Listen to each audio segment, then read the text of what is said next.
Hello, welcome to Video Mania 2.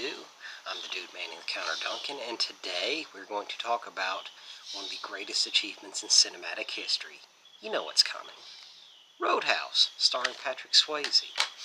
It's directed by Rowdy Harrington. It also stars Kelly Lynch, Ben Gazzara, and Sam Elliott. This movie is a masterpiece on so many levels. It is the ultimate bar fight movie I've ever seen. I just love it. I'm going to go into a story about how I discovered it, and I don't know how I didn't discover it sooner. It came out in 1989 in the theaters. Patrick Swayze was coming off Dirty Dancing, so he was on fire at the time. And the movie didn't really do that much in the theaters. It might have broke even at best. But in the years since, it has become a cult classic. I'm going to explain why. I discovered it in 1998 when I really fell in love with movies. Late 97, early 98 when film and movies became my passion. And I went to Blockbuster, and all the new releases were out, of course. That's how it went on back then.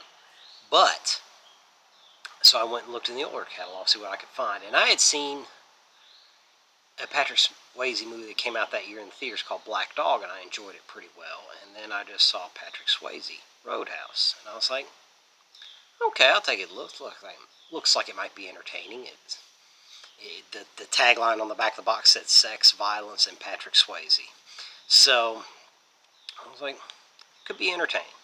So I watched it and was blown away. I'm like, how have I not discovered this earlier? The dialogue, the fights, the characters, just all of it was just awesome. And I see why it was run on TV and why it has the following it does now. I mean, it's talked about in movies and pop culture references all the time. Many people love it, and I found out why when I watched it that night. I was just blown away. And like I said, I'm like, how have I not discovered this? So, the plot is pretty simple. Patrick Swayze plays a guy named Dalton. His name's just Dalton. And he's known as a cooler. And he's head of all the bouncers in the bar, and he's well known within the bar business. I mean, everybody knows who Dalton is. He is the ultimate bouncer. And so there's a club in Missouri called the Double Deuce, and there's bar fights there every night, and it's crazy. And the guy who owns it wants to clean it up and make a better life for himself. He had some money, so he wants the best, and that's Dalton. So Dalton comes in, they pay him a lot of money, and he runs the show completely, and he gives them all sorts of crazy advice. He's like, it's time to be nice until it's time to not be nice. That's one of the many great lines in this movie, and he goes on. But it turns out, he's living a simple life as a bouncer. He goes from bar to bar all the country, getting him to run right. But he runs into a tycoon there named Brad Wesley, played by Ben Gazzara. And he doesn't back off so easily. He's very powerful, and he gets rich off the people in the town. He kind of charges them extra fees to, protection in a way. He shakes them down a little bit, and he strong-arms people, and he owns the police. He's just very powerful. And Dalton comes in as two big, strong personalities, and they butt heads because Dalton's not for sale, and he doesn't take advantage of people. So they really butt heads. And the small town, he meets a doctor named Elizabeth Clay because he gets cut up in a bar fight. And so she stitches him up, and then they start a thing. So there's the romance factor. And Kelly Lynch is great in this role.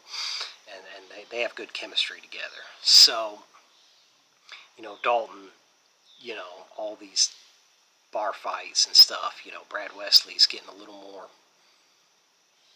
stubborn and is like, okay, he needs to go. And so they first, they stop each other a little bit, but then they start to butt heads more, and it just keeps escalating. So, and Dalton's always cool, calm, and collected because he's actually small. That's one of the other lines in this movie. It was like, for a bouncer that's supposed to be the ultimate badass, thought you'd be bigger. And so, that they continue to butt heads, and but he's always calm and collected, and when people talk all the shit to him, he usually just brushes it to the side. He's very calm, but Brad Wesley really gets under his skin and really gets him upset. And so he eventually calls in our guy comes in to help his ultimate friend, the guy who taught him to be the ultimate bouncer. His name's Wade Garrett, played by the great Sam Elliott. And so they come in. He comes in to help him take on Brad Wesley and all his minions, and the guys that keep causing trouble and burning down businesses and destroying the local businesses. So Dalton gets his help, and Brad Wesley had a thing for Dr. Clay, so all the dynamics come together. And so he ends up trying to clean up the bar, but he ends up cleaning up the whole town instead. That's basically it. Now, the fights are amazing. Patrick Swayze trained extensively with a well-known martial artist and kickboxer named Benny the Jet Urquidez. I think I pronounced that right. And he trained Patrick Swayze for months. And I read in Patrick Swayze's memoir he put out before he died, that they went at it, and Benny the Jet wrote a little excerpt. Was like, this guy was so athletic and went all in for this role. So, and it shows on the screen, and everybody really went all out with this. And the fight scenes, another thing from Patrick Swayze's book when he talked about making Roadhouse, is Marshall Teague plays Jimmy.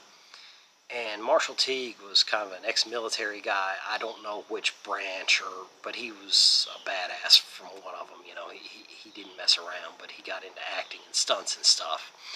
And Patrick Swayze, they were doing the movie fight, and he just, movie punched him. And Marshall Teague looked at him like, dude, lay it in there. And so they both agreed for their climactic fight that they just went at it. They shot it like over 2 weeks or 10 days or something in the summer night and just went at it. And it shows on the screen, like they put their bodies on the line.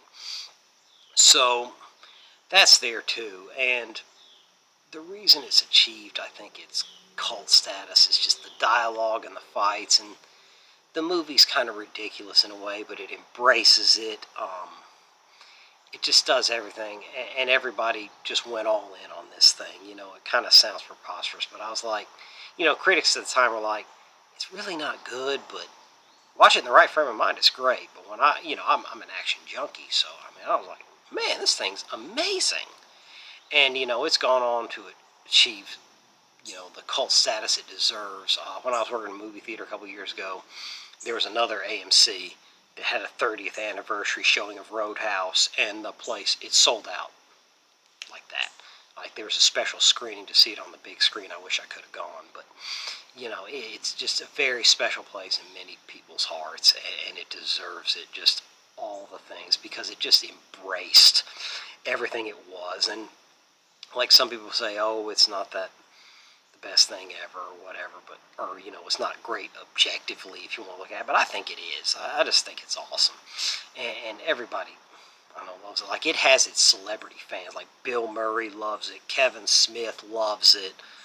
You hear it all the time. Like, there was a movie with The Rock and Kevin Hart, where he plays CIA guy. I can't think of the name right now.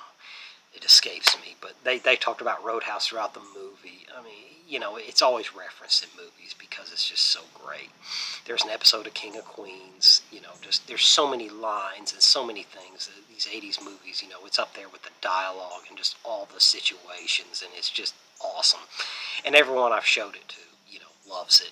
And it used to run on TBS all the time, so it deserves its status and, cinematic greatness, I think, and it's just awesome. Like, I had a college professor when I was studying film. He's like, with the first day of class, that was a movie he brought up. So it's available on many formats. I hope it comes out on 4K one day, like a real special edition. Here's a special edition of the Blu-ray, and it looks great. So it's available to see everywhere. It's not hard to find because, it's so popular. But anyway, I absolutely love it. And let me know in the comments what you think about it. Do you think it deserves its cult status? What's your favorite line from the movie? Let me know any of that. And leave a like and subscribe if you like these old action movies of yesterday. Just please leave a like. It's really appreciated. And I'll see you later. Talk to you next time.